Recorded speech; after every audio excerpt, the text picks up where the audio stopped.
One of the number one challenges we see with the leaders and with the leadership teams that we work with every day is the epidemic of overfunctioning. Leaders who are doing too much, getting too deep into their business, solving everyone's problems, actually being a bottleneck in the business. This doesn't only slow the business down, it disables their people, and it actually burns them out. There's a leader that we were working with earlier this year, a brilliant leader, and she was at her wit's end. She was involved in every decision. People on her team were coming to her to solve every problem. She had the answers, but it wasn't actually helping the business develop. It wasn't helping her people develop, and she was literally burning out in the role. I'll tell you a little bit more about her later and how this turned out. One of the big pivots for leaders to make is to shift from having all the answers and fixing all the problems to actually coaching and developing their people. So today I want to talk about a couple of key things around coaching and moving into a coaching mindset and bringing some key coaching behaviors that we talk about in our leadability system regularly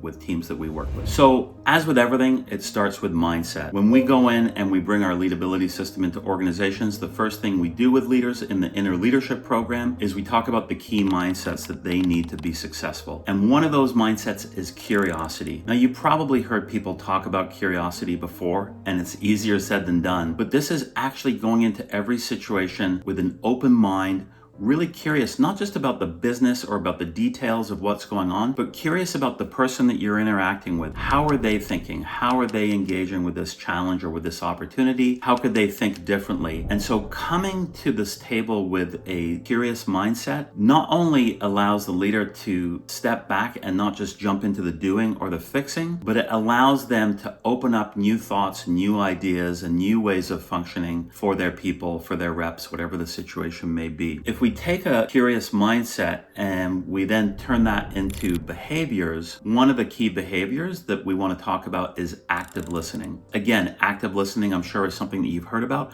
What does it actually look like? How do we actively listen? How can you tell if someone's actively listening? In our program, there's three things that we focus on in terms of active listening. Those are presence, inquiry, and the confirm skill. So presence is actually being present in the conversation with the person that you're talking to. So when someone on your team comes and they're asking a question or they're bringing a challenge, you're actually putting down what you're doing, assuming you have the time, you may schedule it for later, and actually being present with them, actually tapping into what's going on for them and putting your attention over there with the person that you're speaking with. It sounds really simple, but it can actually be quite challenging. It actually takes some energy, takes you to, again, pause any distractions and bring that curious mindset to really think about what's going on for him, what's going on for her, and what's really underneath whatever the issue or challenge is that they're bringing or that you're discussing. So being present is number one. Number two is inquiry. We can talk about questions, closed-ended questions, open-ended questions.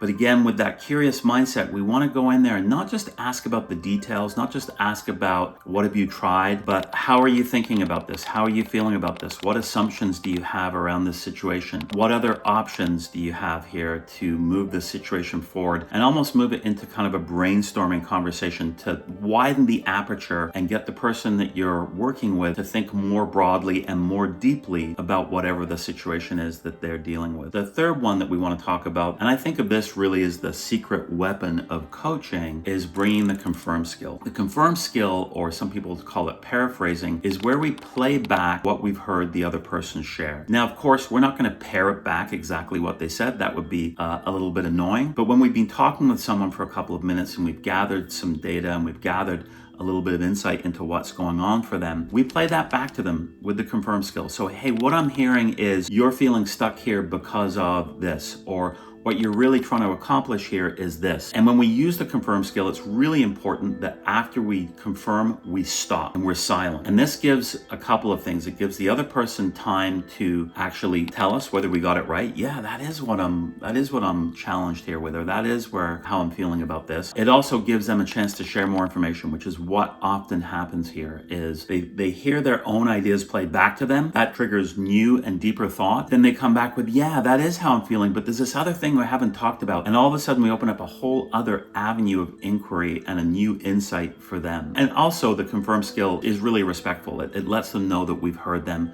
It lets them know that we're listening to them.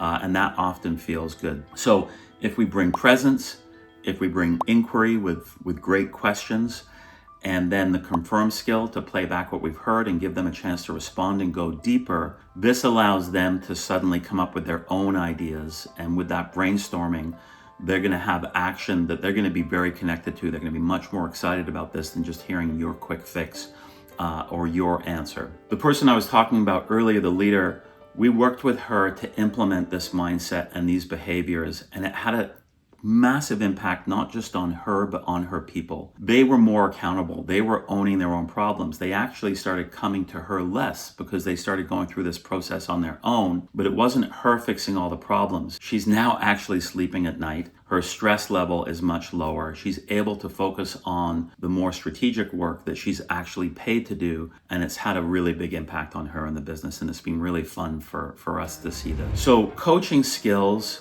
not only helps you develop your people and drive more accountability and more engagement in your business, as a leader, it also allows you to get out of the weeds and to up level and to be functioning at the level you should be at in the organization and solving the problems that you should be solving, and allowing your people, allowing your reps to be solving the problems that they can be solving.